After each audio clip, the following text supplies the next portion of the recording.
pendant le temps de la louange ce matin, il m'est revenu en mémoire ce dans le passé, à savoir la vision du volcan que j'avais eue il y a longtemps, alors que nous étions encore dans la salle en face. Un jour, j'avais été très surpris parce que un jour, alors que j'étais en train de prier, de louer dans la salle en face, j'ai eu la vision d'un volcan. Alors, ce qui était particulier dans ce volcan, c'est que le dessus, le sommet était pas très grand du tout. Et il n'apparaissait pas comme étant très grand, mais la surface en dessous, ça partait en s'évasant. Et la surface était très large en dessous, mais très, très serrée au-dessus. Et je me disais, Seigneur, c'est quoi ce volcan? Il me dit, c'est vous. Je dis, ah bon? J'ai dit, mais pourquoi tu me donnes cette vision d'un volcan? Parce qu'un jour, la croûte qui est au-dessus va casser. Et à partir de ce moment-là, à partir du moment où la marmelade, comme on l'appelle, va commencer à bouillir en surface, les pierres qui sont au fond vont être éjectées. Et ça va être un temps de réveil. Alors, ça fait maintenant...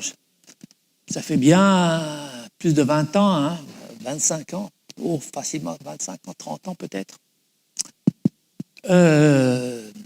Et puis ce matin, curieusement, cette image m'est revenue en mémoire.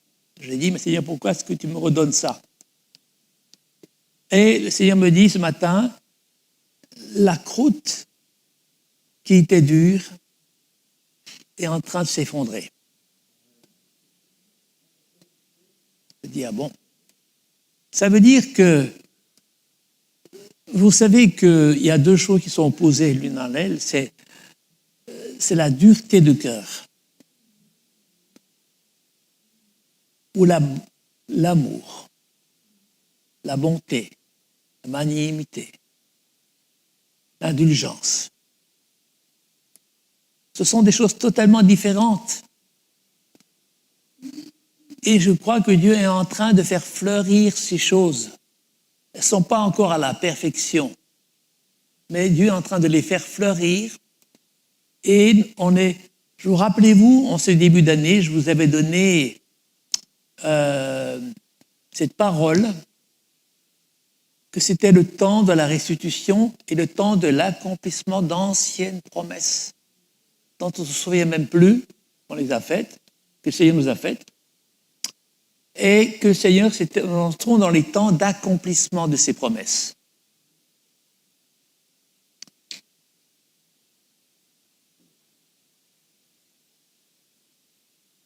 Et ça allait être des temps de restitution. Nous avons commencé par voir la famille de Richard, où Richard a pu voir une restitution, le retour d'un fils qu'il n'avait plus vu depuis plus de 20 ans. Samuel vient de me partager quelque chose que je ne peux pas encore ouvertement dire, mais qui est en train de se faire, qui va dans le sens d'une restitution. Et je crois que nous sommes vraiment... Mon épouse a fait un songe particulier où Dieu lui a clairement dit, mais de manière un peu plus claire, que c'est le temps de la restitution. Et nous sommes dans un temps... C'est pour ça... Faites attention à la façon dont vous raisonnez quand vous voyez que les choses n'ont pas avancé. Attends.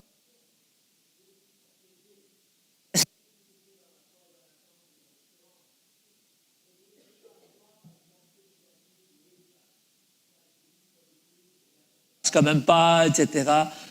Méfiez-vous, ne vous faites pas... Le malin est vraiment très malin, comme son nom l'indique. Et s'il peut nous piéger, nous freiner, nous bloquer d'une façon ou d'une autre, il ne va pas se gêner de le faire. C'est un voleur, c'est un menteur, c'est un séducteur.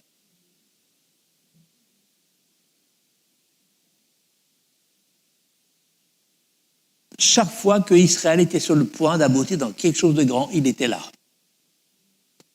quand on s'approchait de la montagne du Sinaï pour avoir la révélation, Amalek était là. Pour les bloquer, pour les empêcher d'atteindre le but. Il a fallu se battre. Même Moïse n'y est pas resté tout seul. Il a fallu que Our et Aaron le soutiennent. C'était un combat épouvantable. Et lui, ils étaient là dans la prière sur un rocher, et puis les autres étaient en dessous, et puis ils se battaient avec des épées. Et ça je pense qu'il y avait du sang qui coulait. Hein. Et il y a des combats spirituels qu'on ne peut pas éviter si on veut voir l'aboutissement des promesses. Il se pourrait que dans cette année où Dieu a dit qu'il allait accomplir des promesses, vous soyez confrontés à certains combats inattendus. Ne vous laissez pas déstabiliser par ça. Mais mettez votre foi en action. Ce matin, je vais poursuivre la série sur la restitution en mettant ce matin un accent plus particulier sur la restauration. Gloire à Dieu, gloire à Dieu. Vous savez que le salut est une grâce qui s'obtient par la foi. Ça, vous le savez tous déjà depuis longtemps. Hein. Mais la restitution et la restauration sont également une grâce. Ce n'est pas une obligation, c'est une grâce accordée par Dieu. Et Dieu veut que nous soyons correctement positionnés pour accueillir cette grâce.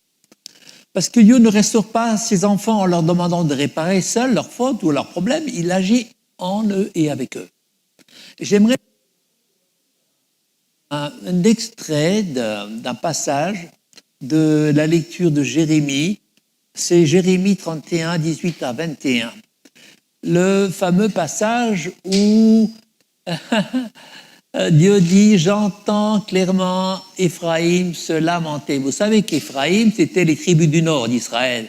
Juda, c'était les tribus du sud. Éphraïm avait Samarie. Juda avait Jérusalem. Et j'entends clairement Éphraïm se lamenter. « Tu m'as corrigé.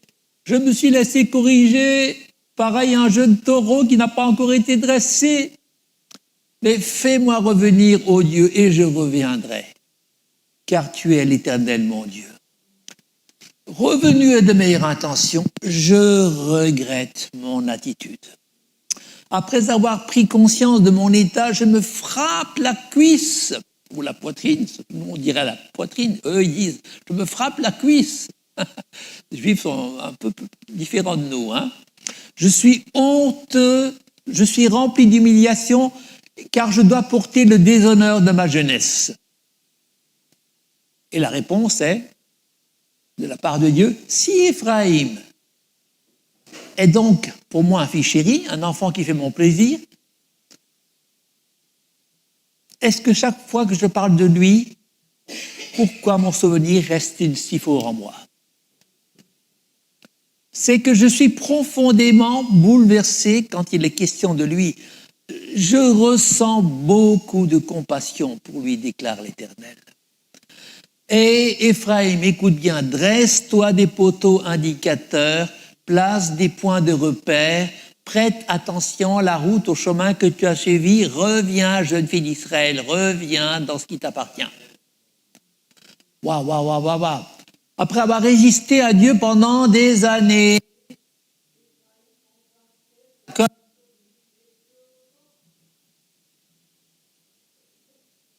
de meilleure intention, je regrette ton attitude. Et dans ce texte, laissez-moi vous faire part de 3 vérités vraiment qu'il faut absolument comprendre et dont je vous invite à vous emparer. Premièrement, première vérité, Dieu ne corrige que ceux qu'il aime. Hébreux 12. N'est-ce pas? Et la discipline, dans ce cas, n'est jamais le rejet d'un enfant, mais l'expression de l'amour d'un père. Si vous êtes corrigé, dites merci papa, tu m'as corrigé. Je le méritais.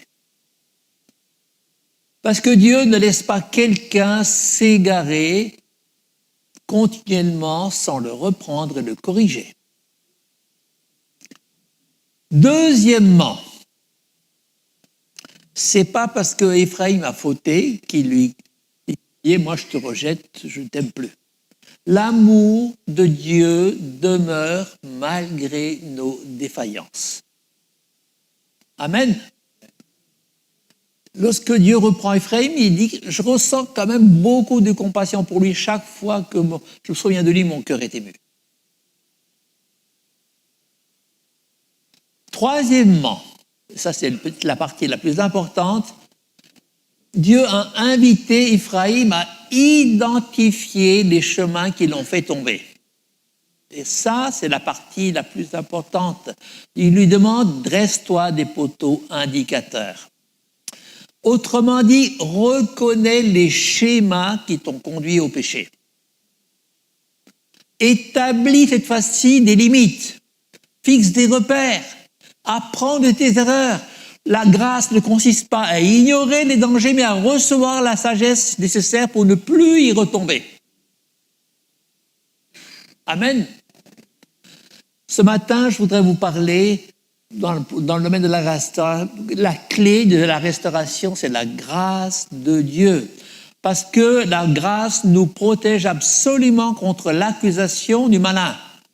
L'une des armes les plus puissantes de l'ennemi, c'est l'accusation. Chaque fois que tu as péché, il est toujours fidèle au rendez-vous. Il va au trône de Dieu et dit, tu vois, il a fait, et il vient vers toi. Toi, mon gars, t'es pas un enfant de Dieu. Si tu étais un enfant de Dieu, tu ne te comporterais pas comme ça. Et l'accusation et la condamnation vient, c'est le spécialiste. Ça veut bien que d'Apocalypse 12, il a été vaincu celui qui nous accusait nuit et jour devant Dieu, nous dit la parole. Hein? Parce que lui, il est écrit clairement, c'est la vérité, il nous accuse nuit et jour devant Dieu. Il prend tous nos défauts, tous nos problèmes, tous nos erreurs, nos chutes, etc. Et il les utilise, il va au tribunal de Dieu et voilà, il nous accuse. Et si nous prétendons rester innocents, nous restons sous l'accusation. Si nous prétendons, si nous cherchons des justifications à nos erreurs, nous restons sur l'accusation. Mais par contre, si nous reconnaissons nos fautes, alors là, nous sommes placés sous la défense du Christ. Jésus lui-même, notre avocat, et notre faute est effacée, car le sang de Jésus répond définitivement à l'accusateur. Hein? Dans tous les cas, on ne peut pas être jugé deux fois pour le même péché. Qui sont confessés, nos péchés sont pardonnés une fois pour toutes. D'accord ? Mais la grâce, ce que je veux mettre en évidence, c'est que la grâce n'annule quand même pas la responsabilité du croyant. Ça, c'est le troisième point que je veux dire. La grâce ne nous donne jamais la permission de vivre selon la convoitise, selon les convoitises du monde. Au contraire, les Écritures nous exhortent à fortifier nos mains défaillantes, Hébreux 12, à raffermir nos genoux affaiblis, à tracer des voies droites pour nos pieds, à ajouter à la foi les vertus chrétiennes, et cela exige des efforts malgré la grâce. La grâce ne vous dispense pas de faire des efforts. Rechercher la sainteté est un effort constant, discipliner notre corps. Même Paul l'a dit. Je me bats contre mon corps, je me bats, certains textes disent je boxe, je me bats afin que mon corps ne soit pas une occasion de chute à cause des faiblesses de mon corps et que je ne sois pas, finalement, que je ne perds pas mon appel. Hein? Alors, on pourrait résumer ce que je viens de dire par l'exhortation de Pierre dans 2 Pierre 3,14, où il invite les chrétiens à se préparer sérieusement pour le retour du Seigneur. Cela nous concerne de très près puisque nous sommes très proches de son retour. Et il dit dans 2 Pierre 3,14, c'est pourquoi mes chers amis, dans cette attente, laquelle attente? L'attente du retour du Seigneur, faites tous vos efforts pour que Dieu vous trouve pur, irréprochable à ses yeux dans la paix qu'il donne. Donc, notre part à nous, c'est de faire tous nos efforts. Mais, la différence fondamentale, c'est que ces efforts ne sont pas accomplis pour mériter la faveur de Dieu. Nous l'avons déjà obtenue, celle-là. Mais parce que nous avons reçu, c'est précisément parce que nous avons reçu cette faveur que nous désirons faire des efforts et désirons lui plaire. L'obéissance est le fruit de la grâce, non sa condition. Notez bien ceci, l'obéissance est le fruit de la grâce et non sa condition. Alléluia, alléluia. Alors, face à tout ça, il y a un danger, c'est de ne plus savoir marcher avec la grâce de Dieu ou de vouloir s'en passer. C'est le reproche qu'a fait Paul aux Galates. En Galates 3, 1, jusqu'au verset 7, il dit « Hé, Galates sans intelligence, mais qui vous a donc fasciné pour que vous n'obéissiez plus à la vérité ?» Le mot le plus approprié, c'est « qui vous a ensorcelé ». Qui vous a ensorcelé? C'est fort, ça. Vous, de qui Jésus a pourtant été décrit comme crucifié. Voici seulement ce que je veux savoir de vous. Est-ce que c'est en pratiquant les œuvres de la loi, comme autrefois, que vous avez reçu l'Esprit? Ou bien est-ce que c'est en écoutant le message de l'Évangile avec foi? La bonne nouvelle avec foi. Manquez-vous à ce point de bon sens? Après avoir commencé par l'Esprit, voulez-vous maintenant finir par vos propres forces? Mes frères, c'est très...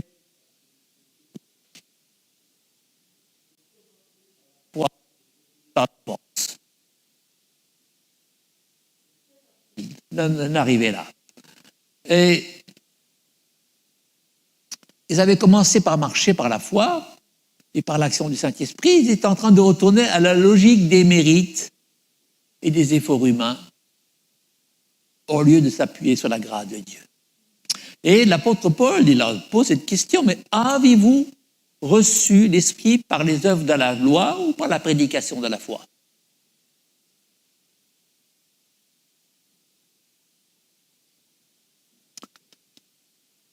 Les Galates avaient oublié que le salut, aussi bien la justification que la vie spirituelle, repose entièrement sur l'œuvre de Christ et non pas sur les performances humaines. Et par contre, il faut savoir que la grâce n'est pas le moyen du salut seulement, mais elle est aussi la force qui nous est donnée et qui nous permet d'avancer dans la vie chrétienne. Elle est la force qui soutient la vie chrétienne. Bien des croyants reconnaissent que le salut est un don gratuit, mais continuent ensuite à vivre comme si leur croissance spirituelle dépendait essentiellement de leurs propres efforts. Erreur, erreur, erreur. Note bien, l'Écriture affirme que la grâce n'est pas seulement la porte d'entrée dans le royaume de Dieu, mais qu'elle est la puissance de Dieu qui nous permet d'avancer chaque jour et d'être vainqueurs dans tous nos défis, toutes nos épreuves. Si tu veux être vainqueur autrement que par la grâce, tu n'y arriveras pas. Parce que la grâce nous est acquise par la foi. Et il y aura toujours, ce seront toujours les mêmes choses.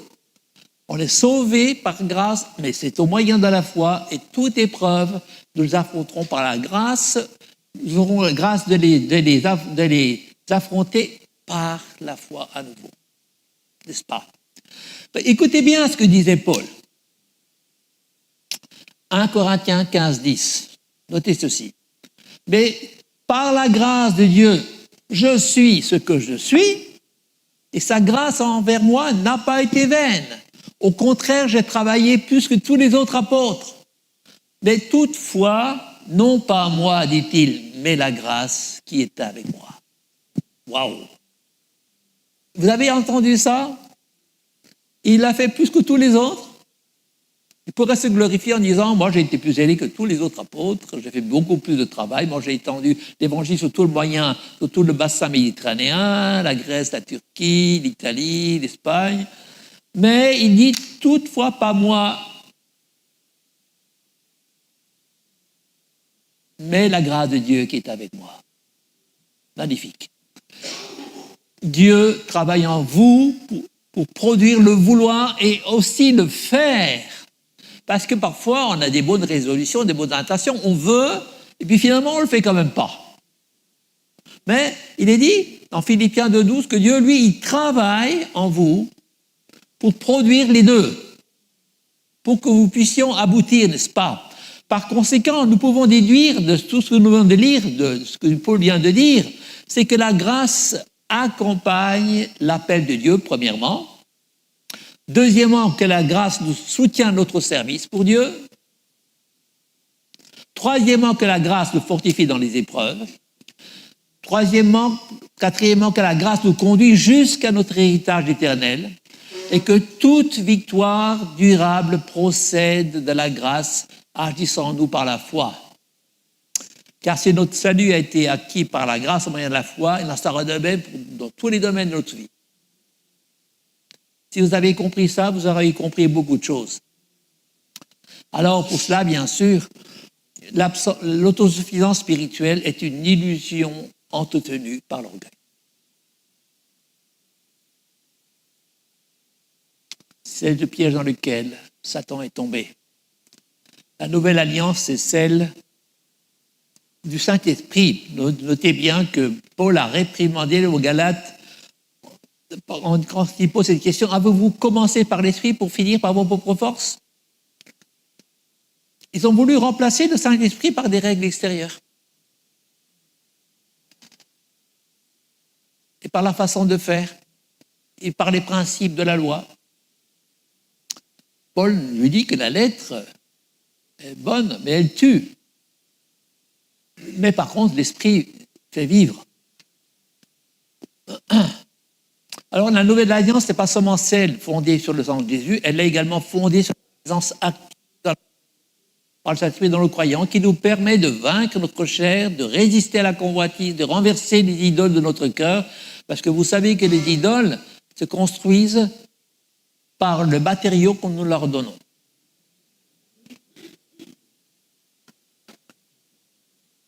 Tu construis un autel à Dieu en lui offrant ton cœur, tes pensées, tes désirs. Tu construis un autel à une idole en lui donnant ton cœur, tes pensées, tes désirs.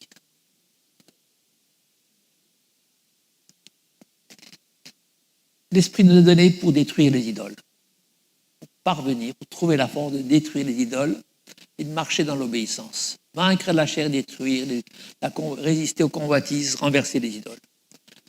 Marchez par l'Esprit et vous n'accomplirez pas les désirs de la chair, appelle Paul. Hein? Alléluia. Alors, j'aimerais aboutir sur un point qui est très, très, très important, mes amis. Ouvrez bien vos oreilles comme des choux-fleurs. Et captez bien ça. Et que ça reste gravé maintenant dans la cabeza et dans les entrailles, hein, n'est-ce pas? La tête.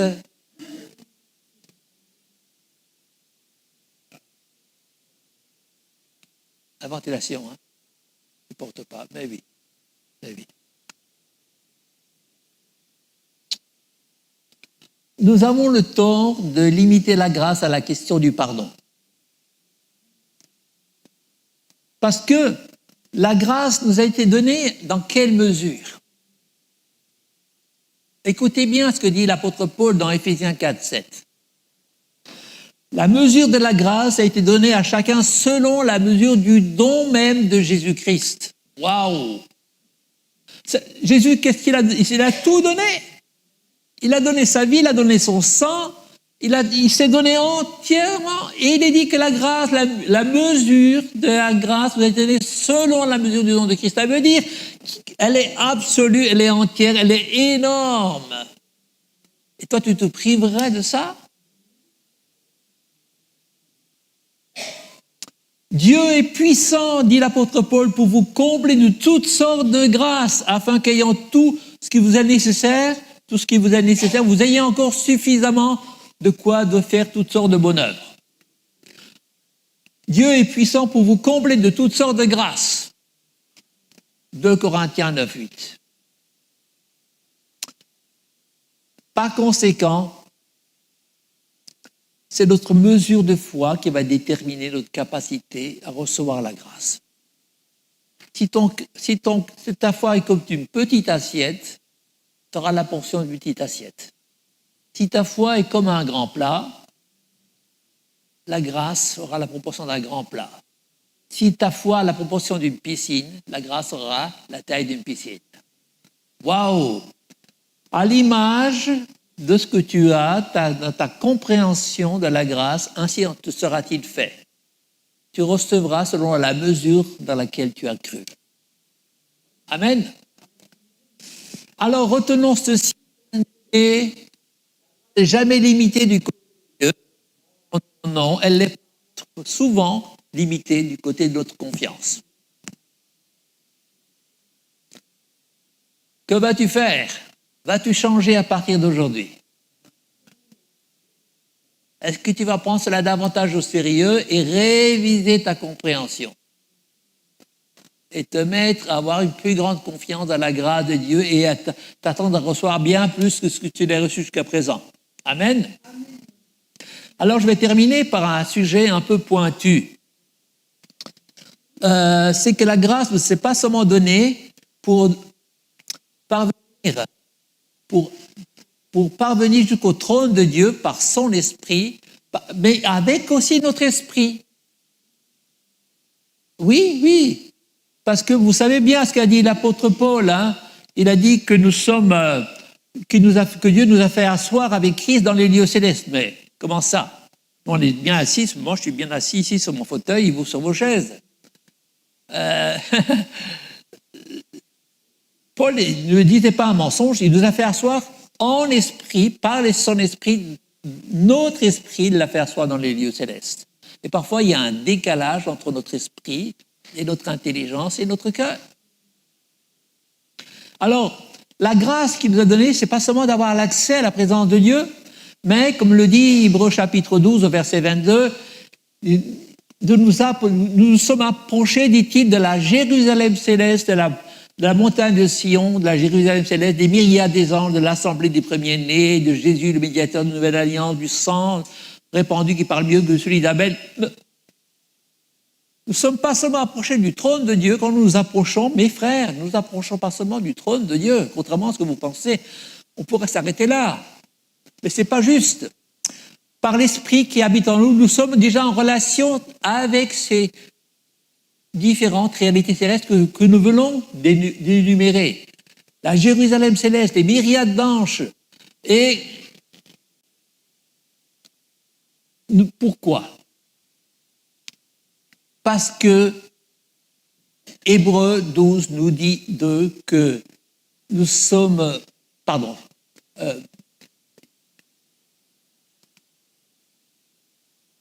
Excusez-moi.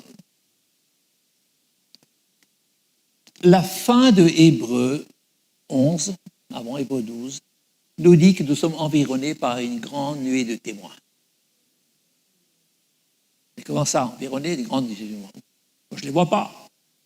Je ne les vois pas. Mais où sont-ils? Ils sont en haut, dans les lieux célestes, dans les différentes réalités que nous venons de mentionner. Alors, mais comment se fait-il que nous sommes avec notre esprit en haut et environnés par ces réalités que nous ne percevons pas avec nos yeux physiques, n'est-ce pas? Alors, comment pourrons-nous avoir accès à ces choses? Par l'Esprit de Dieu et par notre esprit qui habite en nous. Par l'Esprit de Dieu qui habite en nous et notre propre esprit. C'est dans l'Esprit que nous pouvons voir ces choses célestes. Et c'est pour ça que Paul nous a invités à rechercher les choses d'en haut, Colossiens 3.1, et à orienter nos pensées vers les réalités mentionnées dans Hébreux 12, 22. C'est cette recherche permanente de cette nuée de témoins qui est là déjà présente, qui nous environne, qui environne notre esprit dans les lieux célestes. C'est par cette recherche que nous accédons aux réalités d'en haut. Alors, c'est vraiment un très grand encouragement que nous transmet ce texte d'Hébreux pour pouvoir nous approcher de tout cela, de toutes ces réalités, nous approcher en esprit. Et je vais vous dire une chose. Essayez tous les jours dans votre vie personnelle de reprendre ce texte d'Hébreux 12 et de vous approcher en esprit de ces réalités. Essayez. Et vous allez voir que plus vous allez le faire, plus ces réalités vont vous devenir tangibles.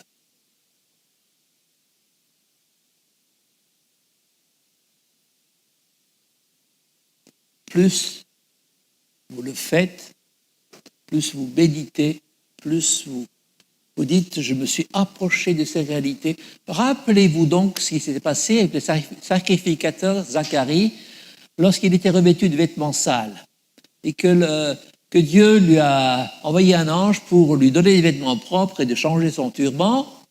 Il lui a dit « si tu suis mes consignes, si tu marches dans mes voies, tu suis mes consignes,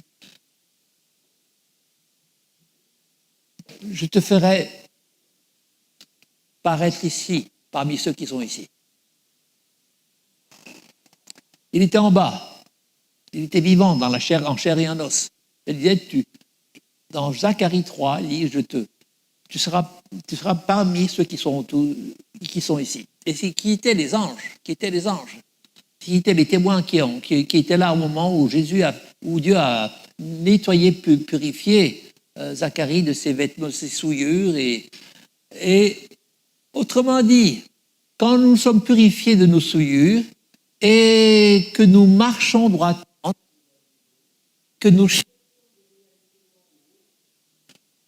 il se peut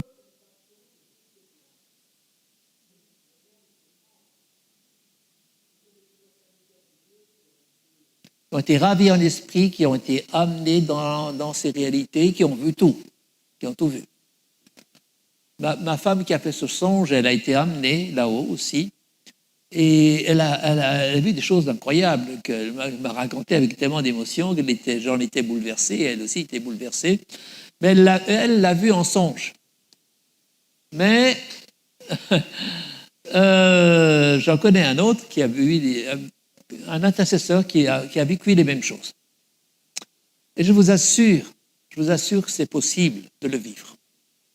Alors, je crois que nous pouvons nous retrouver parmi les héros de la foi qui font partie de la nuée en haut, des témoins, qui font partie de cette assemblée des premiers-nés dont il est question. Alléluia. Alors, par contre, cette perspective de nous rapprocher de ces réalités tellement impressionnantes est suivie d'un avertissement. L'auteur de l'Hébreu continue ainsi, il dit « Prenez donc garde. Ne refusez pas d'écouter celui qui vous parle. Les Israélites qui ont refusé d'écouter celui qui les avertissait sur terre n'ont pas échappé au châtiment. À combien plus forte raison en sera-t-il de même pour nous, si nous nous détournons de lui, de celui qui nous parle, du haut des cieux. » Alléluia. On ne peut pas en même temps rester attaché à ces choses d'en haut et être attaché au monde. Il faut faire un choix. Les choses du monde sont tellement réelles, tellement nombreuses, tellement elles nous accaparent, elles attirent notre attention, elles absorbent nos pensées, elles nous sucent complètement, elles meublent nos pensées. Et c'est un obstacle. C'est pour ça que l'apôtre Paul dit « Attachez-vous aux choses en haut. » Et que tout ce qui est saint et juste, irrépréhensible, soit l'objet de vos pensées. Réjouissez-vous toujours. Conclusion de tout ça. D'abord, ce que Dieu commence par grâce, il veut aussi l'achever par la grâce dans ta vie. Amen. Vous êtes d'accord avec ça? C'est par grâce que vous avez été sauvés, pardonnés, restaurés, délivrés, transformés. C'est par grâce que vous allez être encore transformés et conduits jusqu'à votre héritage éternel. Amen. La grâce, deuxième point qu'on a souligné dans ce message, c'est que la grâce ne nous rend absolument pas passifs. Elle nous rend capables de faire des choses que nous ne pourrions pas faire autrement que par la grâce. Elle ne remplace pas l'obéissance, elle la produit. Elle ne nous dispense pas du combat spirituel, mais elle nous donne la force de le remporter. Vous entendez? Elle ne nous dispense pas du combat spirituel, mais elle nous donne la force de le remporter. Plus nous apprenons à dépendre du Saint-Esprit, plus nous allons nous découvrons que nos chaînes du péché perdent leur pouvoir et que l'accusation de l'ennemi disparaît entièrement et que les réalités du ciel deviennent concrètes dans notre marche quotidienne. Plus nous dépendons, plus nous acceptons de dépendre du Saint-Esprit, plus cela va se faire. Rappelez-vous toujours, Hébreux 7, 24. Nous avons un souverain sacrificateur permanent dans les cieux et qui peut nous sauver parfaitement, qui intercède pour nous, afin de nous sauver parfaitement, nous qui nous approchons en son nom du Père, du trône de la grâce.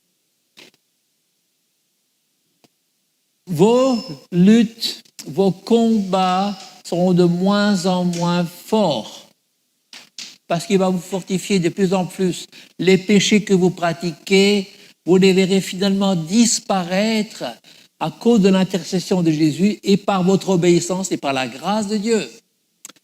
Ne restez pas rivés sur le fait que vous n'y arrivez pas, que vous n'êtes toujours pas vainqueur dans le domaine de votre vie.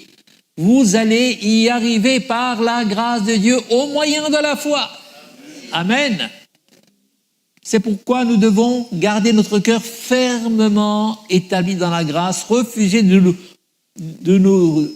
retourner au système du mérite et apprendre à vivre chaque jour de cette ressource inépuisable que Dieu nous offre par Jésus-Christ. Et je terminerai par le verset de Romains 13.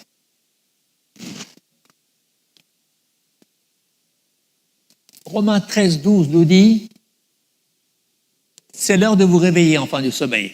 C'est d'autant plus important que vous savez dans quel temps nous vivons. Car maintenant, le salut est plus près de vous qu'au moment où vous avez cru. » C'était valable pour eux, c'est encore plus valable pour nous. Il dit « La nuit est bien avancée. Le jour approche. » Quel jour? Le jour du Seigneur. Débarrassons-nous donc des œuvres des ténèbres et revêtons les armes de la lumière. Attends voir. Dans Éphésiens 6, tu nous as parlé de la ceinture de vérité, de la cuirasse de justice, du casque du salut. Est-ce que c'est pas ça, les armes de la lumière? Non, ça ce sont des armes pour être protégés des puissances de ténèbres. Mais par rapport à la sorcellerie qui est pratiquée autour de nous, par rapport à tous les sortilèges, nous avons besoin de nous revêtir d'armes de lumière. Et aucune de ces choses ne n'auront prise. Pour revêtir des armes de lumière, nous devons marcher dans la lumière. À tous les niveaux. Et ne laisser aucun accès au diable. Ces armes de lumière sont réservées pour les temps des derniers jours. Le temps où Satan va venir sur terre, avec ses démons vont venir sur terre, et nous aurons une dimension du combat spirituel qui n'est plus du tout la même. Et là, nous n'aurons plus à avoir revêtir l'armure d'Éphésiens par rapport aux principautés qui sont dans les airs, mais ils seront sur terre. Et nous aurons besoin de revêtir à ce moment-là les armes de la lumière et nous ne pourrons pas être touchés. Et ils n'auront pas d'accès à nous. Dans les temps de tribulation, nous aurons besoin de revêtir les armes de la lumière.